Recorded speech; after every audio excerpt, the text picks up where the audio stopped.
मित्रांनो नमस्कार. आजच्या लॉकडाऊन मध्ये नाही मित्रांनो, आजच्या ब्लॉग मध्ये तुमचं मनापासून स्वागत आहे. तुमच्या मनात पडलेला असा छोटासा प्रश्न की स्वरा कुठे आहे. आजच्या ब्लॉग मध्ये स्वरा नाही दिसणार आहे, कारण की आज हा ब्लॉग बनवतोय मी, कारण की उद्या आहे माझा पेपर आणि पेपरची झालेली आहे 0 प्रिपरेशन. तर मी 0 प्रिपरेशननी पेपर कसा लिहितो आणि किती प्रिपरेशन करतो ते तुम्हाला या ब्लॉग मध्ये दिसेल आणि दिसणारच, कारण की मी दाखवणारच. आता आपण या ब्लॉगला सुरुवातच करणारच.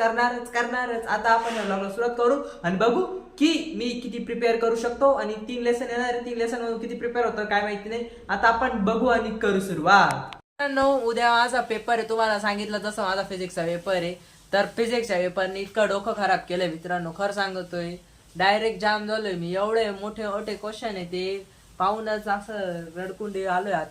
आता तुम्हाला एक सांगायचं होतं का, माझं सीपीयू आहे ना खराब झालंय, ते चालूच होऊन राहिलं. थांबून दाखवता.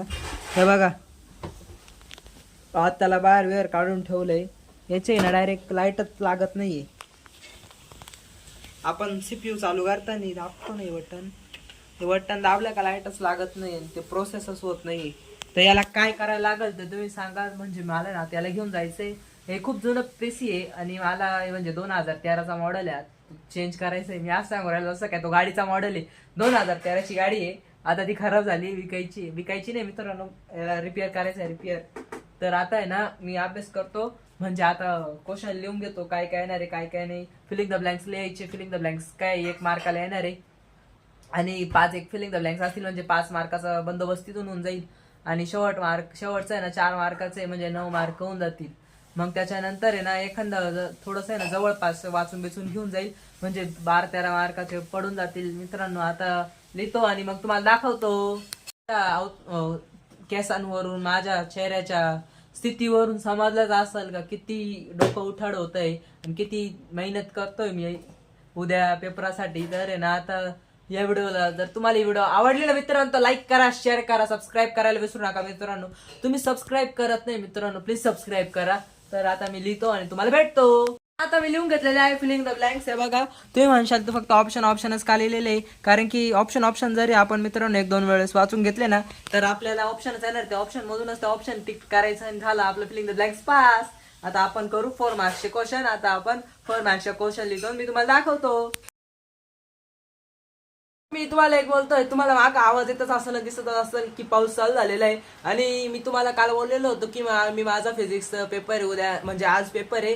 काल मी असं बोलत होतो की मी प्रिपरेशन नाही झालेली, अजूनही काही झालेली नाहीये. आता जसं 12ला जायचं आहे, तर मग थोडंसं पावसाची मजा वगैरे घेऊ. इकडे बघ, हा पाऊस वगैरे चालू आहे. इतका कडक मध्ये पाऊस चालू आहे काल रात्रीपासून. थांबायचं ना घेऊन राहिला. आता कॉलेजला जायची हालत, रेनकोट घालून जायला लागणार आहे आणि रेनकोट घालून जाऊ आणि बघू. 2 ते 3.5 पेपर आहे. पेपरला काय लिहिता येतंय काय नाही ते पेपरला गेल्यावर समजणार आहे. पेपरला काय व्हिडिओ शूट करता येणार नाही, कारण की मोबाईल अलाउड नाही. आता अभ्यास करायला लागणार आहे, कारण की घरात जर अभ्यास नाही केला तर मग पप्पांपर्यंत न्यूज जायला 2 मिनिटं लागणार नाही. काल मी एवढं लिहिलं होतं, हेच लिहिलं होतं, बाकी काही लिहिलं नाही. बघा, हे filling the blanks and nothing else. आता ते लिहितो आणि पुढं नाही लिहित नाही. आता डायरेक्ट आहे ना मोबाईलमध्ये सर्च करतो, तिथूनच वाचतो आणि डायरेक्ट कल्टी घेतो. आता मग तेवढं झालं का, मग मी तुम्हाला दाखवाल नाही का इकडं. आता बाहेर जाऊ थोडंसं, मग दाखवू तुम्हाला.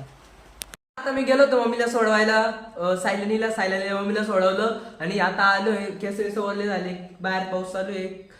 काल रात्रीपासून लगातार पाऊस चालू आहे, तुम्हाला जसं मी सांगितलं. आता मम्मीला अचानक कामाला जायला लागलं, तर म्हणजे ती पार्लर जाते, तिला माहिती नव्हतं का तिला आज सुट्टी आहे. तिला असं वाटत होतं तिला आज सुट्टी आहे पावसामुळं, पण असं नाहीये. तिला आज पण क्लास आहे. तर मला आता मी घरी ना अंडा करी बनवतो, अंडे उकडलेले अंडा करी बनवू, अंडे करी खाऊ आणि मग कॉलेजला जाऊ. कारण की पेपर तर आहे, पेपरचं तसं पण काही प्रिपरेशन झाली नाही, म्हणजे थोडीफार झाली आहे. तर आता अंडा करी बनवू, खाऊ, मग कॉलेजला जाऊ आणि पेपर देऊन घरी येऊ आणि मग तुम्हाला सांगतो माझा पेपर कसा गेला. तुम्ही बोलाल की मी आधी कॉलेजच्या शर्टमध्ये होतो, लगेच मी शर्ट कसं काय चेंज केला, की हा जुनी क्लिप तर नाही. असं काही नाही मित्रांनो. माझा जो कॉलेजचा शर्ट आहे ना, त्याच्यावर एक पाण्याचा बूंद जरी पडला ना, एक पाण्याचा बूंद जसं एक सिंदूर चुटकी की किंमत तुम क्या जानो रमेश बाबू असं डायलॉग आहे ना, तसं माझ्यासोबत पाण्याच्या बूंद सोबत आहे. जर चुकून त्या शर्टावर एक तरी पाण्याची बूंद पडली का इतका मोठा डाग तयार होतो का पूर्ण शर्ट ओला ओला दिसतो. तर म्हणून आहे ना तो शर्ट काढून ठेवला होता, हा शर्ट घातला आणि जाताना रेनकोट वगैरे घालून जाईल तो. आणि मग म्हणजे आता बनवतो आणि तुम्हाला भेटतो. दिसत असेल पेपर खूप मस्त गेलेला आहे, जे पाठ केलं होतं तेच आलेलं आहे आणि पेपर एकदम मस्त मस्त पूर्ण लिहून आलेलो आहे. फक्त 5 मार्काचा सोडलेला आहे कारण की टाइम नाही पुरलेला आहे. कारण की 1.5 तासाचा पेपर 25 मार्काचा नाही, सॉरी 25 मार्काचा पेपर 1.5 तासाचा टाइम होता, त्याच्यामुळे टाइम नाही पुरला. उत्तर खूप मोठे, इक्वेशन खूप मोठी, डेरिवेशन खूप मोठे होतं, त्याच्यामुळं टाइम नाही पुरला. तर मित्रांनो मला हेच सांगायचं होतं, पेपर खूप मस्त गेलेला आहे. आणि तुम्हाला ही व्हिडिओ बघण्यात मजा आली असेल तर लाईक करा, शेअर करा, सबस्क्राईब करा. आणि thank you so much for watching this video. Bye.